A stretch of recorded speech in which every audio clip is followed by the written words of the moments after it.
Imagina que naces hoy, en 2026, sigues la receta de siempre, estudias, trabajas, ahorras un poco y esperas jubilarte a los 65 para disfrutar unos 15 o 20 años de tranquilidad antes de que la biología dicte el final. Pero, de repente, la ciencia rompe las reglas. Un tratamiento biotecnológico detiene tu envejecimiento. No vas a morir a los 80, vas a vivir 1000 años. Suena como el paraíso, ¿verdad? Tiempo infinito para viajar, aprender cada idioma del planeta y ver cómo la humanidad llega a las estrellas. Pero hay un muro invisible que nadie está viendo: el sistema financiero. Nuestra economía actual está diseñada sobre un hecho biológico innegable, que todos vamos a morir. ¿Qué pasa cuando eliminas la muerte de la ecuación? ¿Qué pasa con tu cuenta bancaria, con el precio de las casas y con la posibilidad de que un joven progrese cuando su jefe tiene 400 años de experiencia? Hoy vamos a analizar la aterradora y fascinante economía de vivir 1000 años. Empecemos por lo más urgente: el dinero que el Estado o tu fondo de retiro te prometieron. El sistema de pensiones actual es, en esencia, un contrato generacional. Los jóvenes trabajan para pagar la vida de los ancianos, bajo la premisa de que esos ancianos solo vivirán un par de décadas retirados. Si mañana la esperanza de vida salta a 1000 años, ese contrato se incendia. Imagina que te jubilas a los 65. Si vas a vivir hasta los 1000, el sistema tendría que mantenerte durante 935 años. Es matemáticamente imposible. Ningún gobierno del mundo, ni siquiera el más rico, tiene reservas para pagar milenios de jubilación a miles de millones de personas. La consecuencia directa: la muerte definitiva de la jubilación. En un mundo de 1000 años, el retiro no es un destino, es una pausa breve. Es probable que trabajemos en ciclos: 50 años de carrera, 10 años de reinicio, para estudiar algo nuevo y otros 50 años de trabajo. Olvida la idea de descansar para siempre a los 60. En la economía de la longevidad, el trabajo es eterno, porque el consumo también lo es. Pero no todo es drama. Hablemos de la herramienta más poderosa del universo financiero: el interés compuesto. Albert Einstein lo llamó la octava maravilla del mundo, y con 1000 años de vida, tú serías su máximo beneficiario. Hagamos un cálculo rápido que te va a volar la cabeza. Digamos que hoy inviertes $10,000 en un fondo que rinde un 7% anual, que es el promedio histórico del mercado de valores tras ajustar la inflación. Si vives 80 años, terminas con unos $2,2 millones. Una cifra excelente, pero ¿qué pasa si dejas ese dinero crecer durante 300 años? Tu cuenta tendría $6,6 billones. Serías más rico que cualquier nación actual. Y si llegas a los 500 años con esa inversión, tendrías $440,000 billones. Para que te hagas una idea, eso es miles de veces más que todo el dinero que existe hoy en el planeta Tierra. Aquí surge la gran paradoja: si todos viven 1000 años e invierten, técnicamente todos podrían ser trillonarios. Pero si todos son trillonarios, nadie lo es. El valor del dinero se diluiría, o, lo que es más probable, los activos reales, como la tierra, el agua y las materias primas, subirían de precio hasta que un café costara $1 millón. Estaríamos ante una hiperinflación de activos sin precedentes. Ahora, piensa en la desigualdad. Hoy en día, la riqueza se limpia un poco cada siglo, gracias a las herencias y los impuestos de sucesión.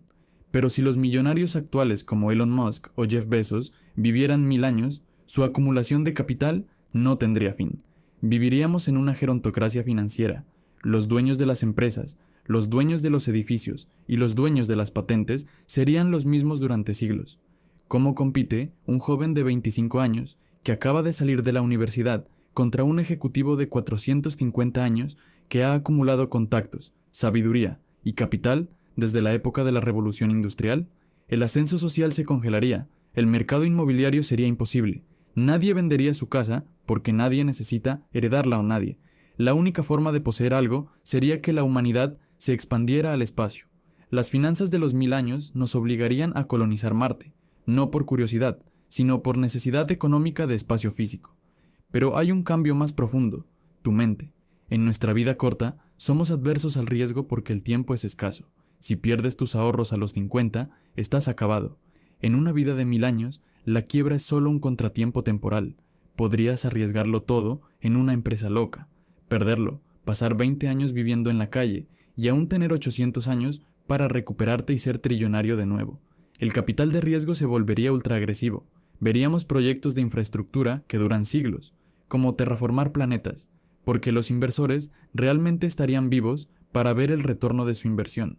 Sin embargo, al final del día, si el dinero es infinito gracias al interés compuesto, ¿qué es lo que realmente valdría? El tiempo. Como en la película In Time, la economía podría mutar. El dinero físico podría ser reemplazado por créditos biológicos. Si quieres vivir el año 1001, tienes que haber producido lo suficiente para pagar el tratamiento.